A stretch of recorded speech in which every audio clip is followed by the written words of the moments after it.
মথুরার নিষ্ঠুর রাজা কংস যখন জানতে পারলেন যে দেবকীর অষ্টম সন্তান বেঁচে আছে, তখন তিনি সেই শিশুকে হত্যা করার জন্য বিভিন্ন অসুর পাঠাতে শুরু করেন। তাদের মধ্যেই ছিল এক ভয়ঙ্কর রাক্ষসী পুতনা।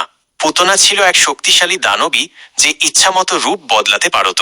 সে এক অপূর্ব সুন্দরী নারীর রূপ ধারণ করে গোকুলে প্রবেশ করল।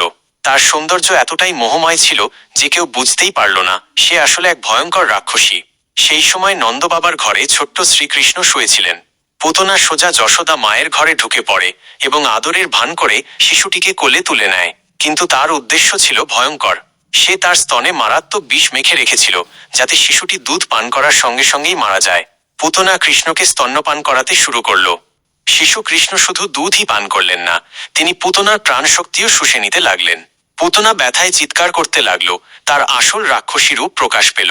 সে বিশাল দেহ ধারণ করে আকাশ ছুঁতে লাগলো, কিন্তু কৃষ্ণ তাকে ছাড়লেন না। শেষমেশ অসহ্য যন্ত্রণায় পুতনা মাটিতে পড়ে প্রাণত্যাগ করল।